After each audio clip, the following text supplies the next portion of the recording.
Designs, and thank you so much for joining in. Two of the most popular questions that I get all of the time is how to avoid customers not paying you and what to do when they don't pay you. At Kandia Haynesworth Designs, I avoid that altogether by following these 3 steps. Number 1, I don't do anything without a paper trail, so there's always some kind of contract or agreement in place. Number 2, I don't begin the work without a 60% deposit. Your deposit can vary, but it should at least cover the cost of supplies, materials, tools, and some of your labor. And number 3, I don't complete the order without the 40% remaining balance paid in full. And so when there's an open balance, the order is not completed, and if the order is not completed, then it can't be delivered. And so there's never a time where I am delivering an order with an IOU.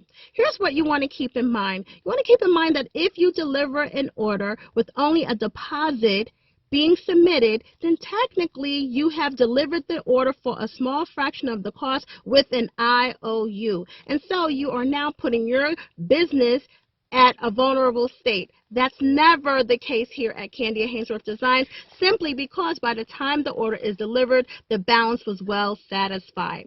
And so I've teamed up with Attorney Aiden Durham of the Law Office of Aiden Durham and 180 Law Co. And here's what she says in regards to what to do when they don't pay you. So that means that I'm giving you the steps here on how to avoid it altogether. But if you find yourself in a position where you have delivered something and now the customer doesn't pay, Attorney Aiden Durham have some advice for you. Here's what she has to say.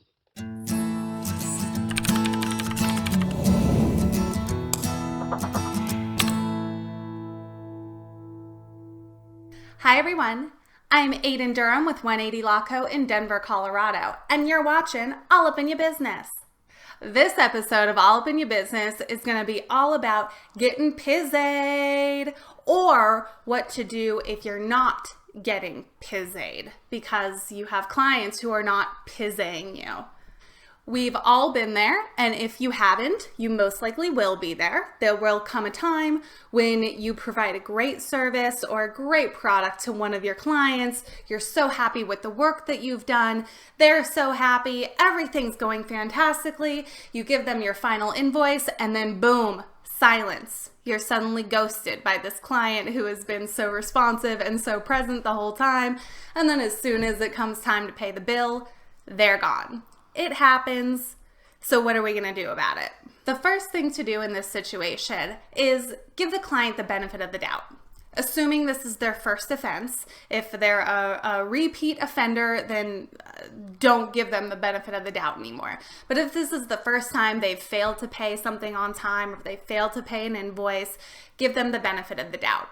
Very possible and very likely that it was just an oversight, unintentional, something got mixed up. So, follow up with your client. Give them a call, shoot them a quick email. Hey, friendly reminder, this invoice is due. You don't want to go in there guns blazing, pissed off, thinking that they're trying to rip you off. Most of the time, 9 out of 10 times, it is just going to be a mistake. And so you don't want to risk losing that relationship or damaging the relationship if it is something that could actually be a good, profitable relationship for you moving forward. So we've given the benefit of the doubt. Maybe another 30, 60 days has gone by, still nothing.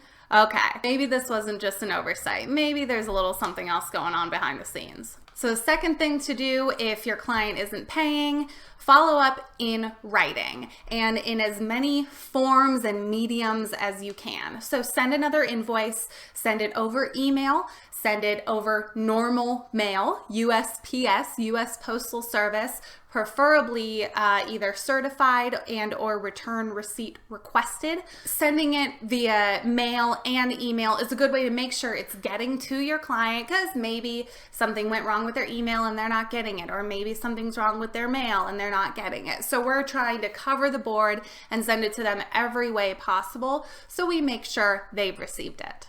And in those letters, I like to give some kind of time restriction for when that person needs to respond or pay you your money. So I always like to close these letters with something like, if I don't receive full payment within 10 days from the date of this letter, I'm going to pursue my other legal remedies, which is kind of a nice way of saying I'm going to get an attorney involved or I'm going to sue your ass.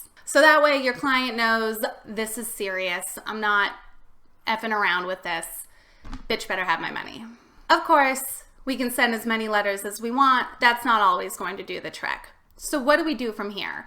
Our next step is to take a step back and think about if it's really worth pursuing this. Because in most instances, the next step is going to be suing the client or getting an attorney involved. So you want to make sure, number one, is it worth putting the money into this to try to collect on this invoice? If it's a $200 invoice, but your attorney is going to be $400, then what's the point? You're spending more on the collection than you would on the invoice. So make sure it's worth it, and also make sure it's worth the possible recourse from the client as well, because your client still may not pay, and the best way to get a negative review on your Google page or your social media is by trying to sue a client. So you also want to make sure, is it worth that potential negative impact if I try to go after this client for what they owe me?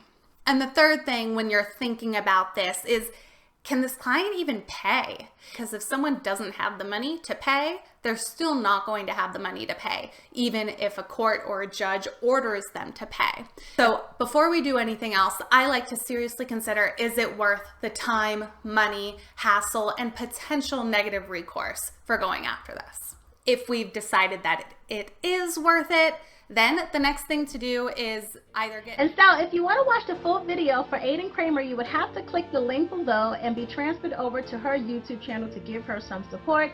And tell her that I have recommended you. When you are there, make sure that you like and subscribe and make a comment and let her know that you have watched part of her video on my channel, just so you know we can actually kind of analyze the connection here and see that it is working, that her giving some expert opinion and explanations and educating us on what the law is helping on this channel and this network and in the group Embroidery Boss. All right, and so that's all I have for you today. If you like this video, give it a thumbs up. And if you have not liked and subscribed to my channel, please do so, and make sure that you hit that button, that bell button that is, so you can be notified when I upload videos. And I'd like to hear what you think about this video simply by commenting below. Until then, I'll see you next time.